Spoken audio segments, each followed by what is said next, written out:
Bonsoir Monsieur Diallo, j'espère que vous allez bien. Donc je suis Fréjus Kouaou, étudiant en BDGL à l'université Félix Houphouët-Boigny. Voilà. Donc suite à votre mail que j'ai reçu me demandant en fait de réaliser une vidéo en 3 minutes qui va permettre en fait de présenter un peu de manière esthétique et synthétique le problème que j'ai choisi. Donc pour rappel, le problème que j'ai choisi, c'est le développement d'un système de lunettes en réalité augmentée, alimenté par l'intelligence artificielle pour un guidage en temps réel des premiers secours en situation d'urgence. Donc,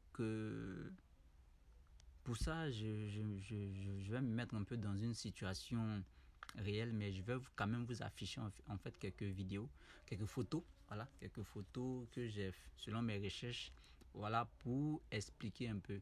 Donc, je vais commencer en disant tout simplement que, savez-vous que moins de 10% des victimes d'arrêt cardiaque reçoivent les premiers gestes en temps.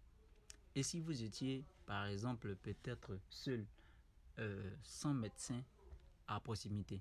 Donc, rappelons que nous sommes en Côte d'Ivoire, dans une zone rurale, d'où l'accès à un médecin spécialiste peut prendre des heures, voire des jours. Les infirmiers et les médecins généralistes sont souvent livrés à eux-mêmes face à des médicaux très complexes. Donc, imaginez un peu un infirmier de la brousse qui vit peut-être dans des zones reculées face à une ergonomie grave. Donc, il a le matériel, il a également aussi la volonté de faire. Mais il n'a pas en fait la formation spécialisée pour secourir en fait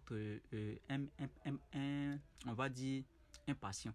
Que faire face à une telle situation? Que faire?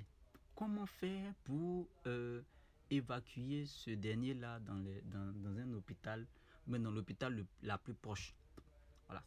Et si on mettait en place des lunettes de réalité augmentée, guidées par une intelligence artificielle, lui montrant en direct les gestes à faire, c'est-à-dire une sorte de télé-réalité, si vous voulez, ou de mentor virtuel, lui montrant comment faire pour examiner en fait, ou bien pour régler en fait le problème, pour arrêter facilement en fait l'hémorragie, ou bien en tout cas le problème du patient.